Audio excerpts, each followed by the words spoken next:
Nanti kita detailnya bakal kita share ke apa ke semua sebentar lagi. Ini lagi berkomunikasi baik dengan OJK dan Pak boleh Nanti ada tercatatnya di DIM ya Pak?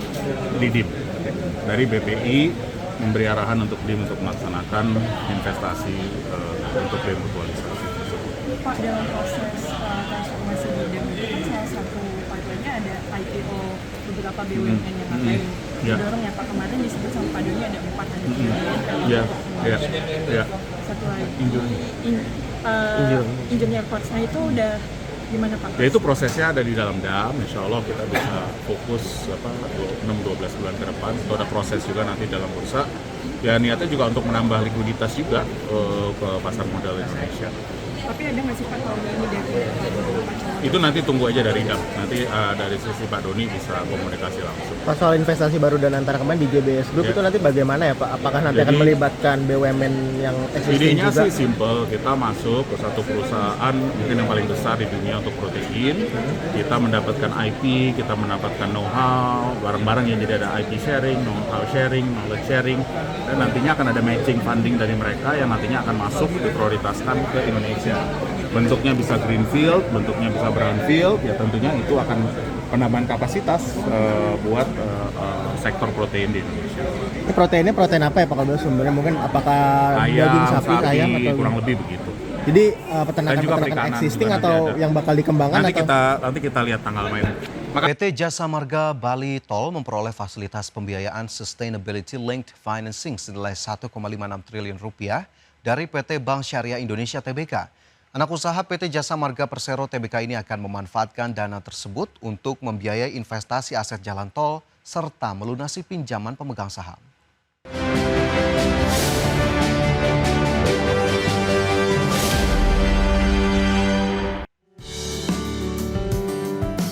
Anak usaha PT Jasa Marga Persero Tbk yaitu PT Jasa Marga Bali Tol merealisasikan pendanaan berkelanjutan.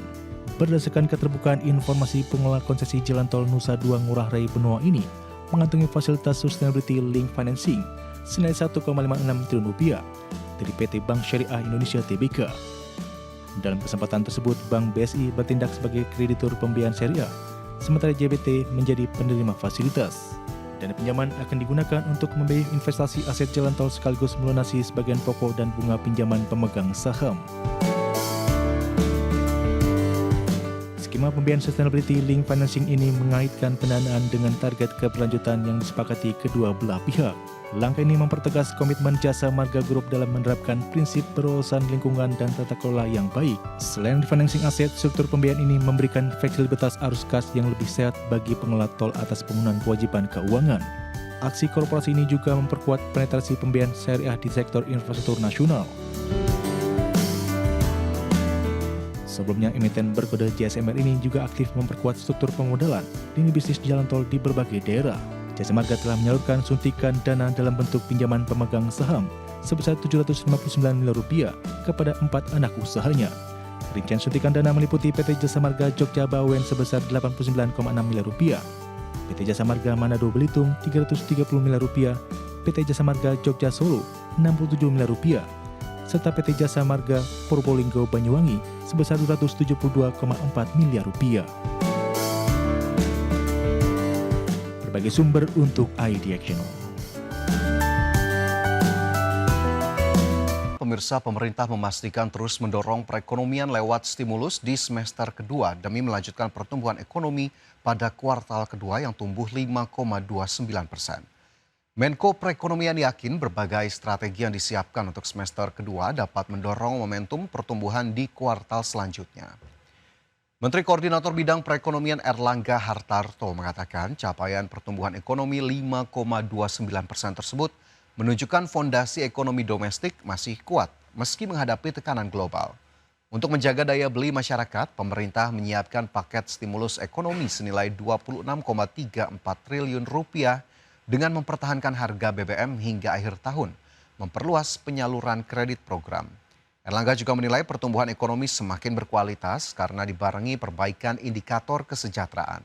Di mana berdasarkan catatan BPS, jumlah penduduk miskin pada Maret 2026 turun menjadi 22,93 juta orang, sedangkan jumlah penduduk bekerja telah mencapai 148,19 juta orang.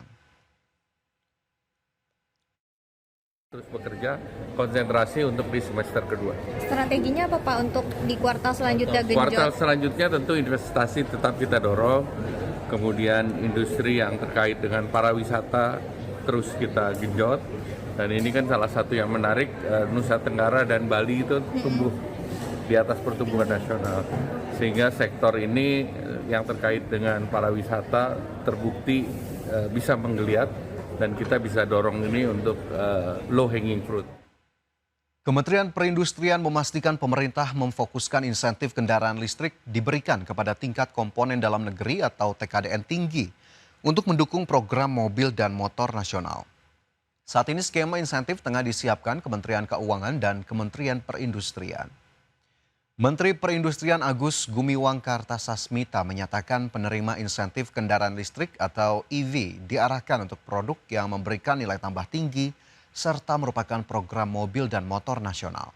Menperin memastikan terkait kemungkinan insentif yang mempertimbangkan tingkat komponen dalam negeri atau TKDN, pihaknya siap mendukung keputusan Kementerian Keuangan yang akan mengeluarkan kebijakan insentif kendaraan listrik tersebut. Selain itu, Kemenperin juga telah siap menyiapkan aspek skema insentif sesuai dengan kebijakan yang ditetapkan. Di mana sebelumnya Menteri Keuangan Purbaya Yudi Sadewa menyatakan Presiden Prabowo akan segera mengumumkan insentif final untuk kendaraan listrik yang akan diberikan untuk 500.000 sepeda motor listrik dan mobil listrik. Dan kalau nanti pada saatnya pemerintah mengeluarkan insentif seperti apa yang tadi disampaikan, oleh Pak Purbaya, pasti nanti secara teknisnya akan kami yang persiapkan, dan pasti fokus dari penerima insentif mobil atau kendaraan berbasis EV, baik itu roda 4 maupun motor, merupakan produk-produk yang memang menciptakan nilai tambah yang tinggi di Indonesia, artinya pendalaman strukturnya kuat, tapi juga yang tidak kalah penting, dia merupakan program mobil nasional atau merupakan program. Selanjutnya pemirsa, sektor pariwisata Indonesia sepanjang semester 1 2026 sukses mencatatkan pertumbuhan positif di berbagai indikator utama. Realisasi ini sekaligus mempertegas peran pariwisata sebagai salah satu penggerak ekonomi nasional yang mampu menciptakan lapangan kerja serta mendorong pembangunan di berbagai daerah. Sektor pariwisata Indonesia dari berbagai indikator utama sukses mencatatkan pertumbuhan positif sepanjang semester 1 2026, mulai dari kunjungan wisatawan mancanegara, perjalanan wisatawan Nusantara, realisasi investasi hingga tingkat okupansi hotel. Capaian ini sekaligus mempertegas peran pariwisata sebagai salah satu penggerak pertumbuhan ekonomi nasional yang mampu menciptakan lapangan kerja, memperluas peluang usaha, dan mendorong pembangunan di berbagai daerah. Menteri Pariwisata Widianti Putri Wardana menyampaikan bahwa realisasi tersebut merupakan hasil dari strategi yang dijalankan secara adaptif melalui penyesuaian pasar, penguatan promosi di negara-negara dengan potensi pertumbuhan tinggi, peningkatan pergerakan wisatawan Nusantara, serta pengembangan produk dan destinasi yang semakin berkualitas.